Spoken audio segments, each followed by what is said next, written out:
There was a girl, let's call her Jane, from one of my hometowns who came to Dublin to do her training after she finished high school. And I had already been in Dublin for a few years. I came to finish high school in Dublin, and I was living effectively by myself. I was living with my older brother, and there were no rules. So I did what I wanted, and I used to go out with Jane a bit. We'd go to bars, we'd go clubbing. I would have been in my final year of high school, maybe that kind of time. And yeah, we would go bars, we would go clubbing, and all that kind of stuff. And one night, I guess I was driving, so there was no drinking or anything like that going on. And I was in Jane's house in her kitchen, and it was maybe 2 a.m. Probably a weekend night, I guess. We'd been somewhere, I don't know where. And there was ring ring, the doorbell rang. Or maybe maybe it was just banging on the door. But either way, this is 2:30 a.m. roughly, and there's somebody at the door. So Jane was startled. I was bemused, and she told me just stay there. I was sitting at the kitchen table, and she go check it out. So she went to the door, checked it out, could hear chat. Somebody came in, and then I could hear them going up the stairs, and then Jane came back into me again. And what she told me was this. Basically, this is a guy who was an old boyfriend of hers, thought he was still her boyfriend.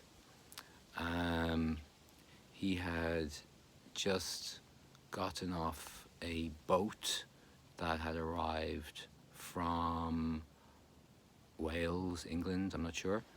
And he was also a wanted man on the run from authorities and police because he was a member of, Mary Jane said, a terrorist organisation in Northern Ireland. Don't have to name which one. They're all as bad as each other. And he had come because he got off the boat and he had nowhere else to go. And he knew that she lived here. So here he was, upstairs now, having a shower. So I thought, ooh, okay, this is an interesting situation. I think I should probably go, right? Or you want me to stay, I said. And she said, yeah, you should probably go, but you can stay for a while. So I was like, yeah, no problem. So eventually he comes down the stairs. Let's call him Jimmy. And Jimmy comes and he opens the kitchen door and he comes into the kitchen. And he's standing there with a towel wrapped around his waist and nothing from the waist up, just freshly out of the shower. And he's carrying a towel in his hand, which he's rubbing his hair a bit with as well. So I say, hey man, how you doing? And he looks at me, I guess, he doesn't say much at all. He was not interested to be my friend.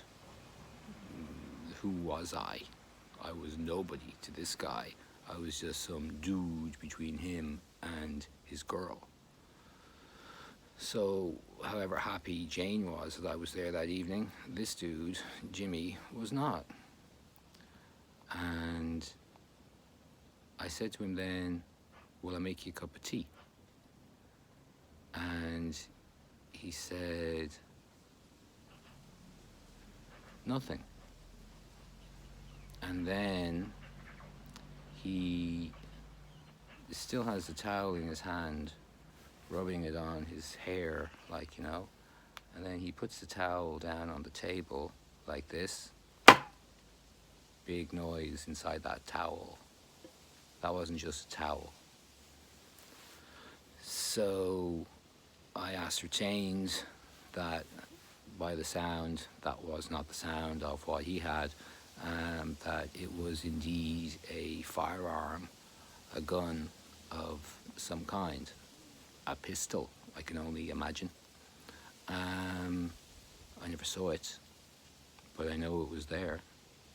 So he did that, and he said, "Are you going?" And I stood steady and firm. I was unafraid. This guy was not going to blow my brains out. I knew that. Why would he? And I said, "Yeah, I'll finish my cup of tea, and I'll be on my way." So I did finish my cup of tea slowly, and I took my time with it. I stayed chatting with Jane. We talked about the weather. We talked about his boat trip across the sea. And although he really didn't say much at all, and I was filling space, I was filling the void with conversation, like I can do when needs be, and keeping it going until my tea was indeed finished. And I put it down on the table, and I gave Jane a kiss on the cheek, and I said, "See you soon." And I bowed to the guy, and I said, "Good luck, see ya." And he said nothing to me again. And I walked out the door and closed the door and drove home. Well, I didn't live so far away. I lived a couple of miles away. And I drove home. And boy, was my heart racing when I got out of that house. Yes, it was. Yes, it was. It was racing. But like I said, don't be afraid. Guns are not the problem. Psychotic people are the problem, I think, who are prepared to use it. So the gun never bothered me. I don't see it as a tool or an instrument of fear much. I guess it depends on the set and the setting, though, doesn't it? Yeah, it does, of course. So in that instance, it was a lesson learned in how the prettiest of girls, because she was very pretty, was Jane. She was super pretty. She was one of the hottest chicks in that town she came from. And how the prettiest chicks will attract the worst kind of guys. I read something about Lucy Ball when she was a teenager dating a mobster. Mobster type people, they go for pretty girls, I think. I guess everybody has their own taste, but yeah, in this case it was certainly like that. And this tough guy used to be a boyfriend of Jane's.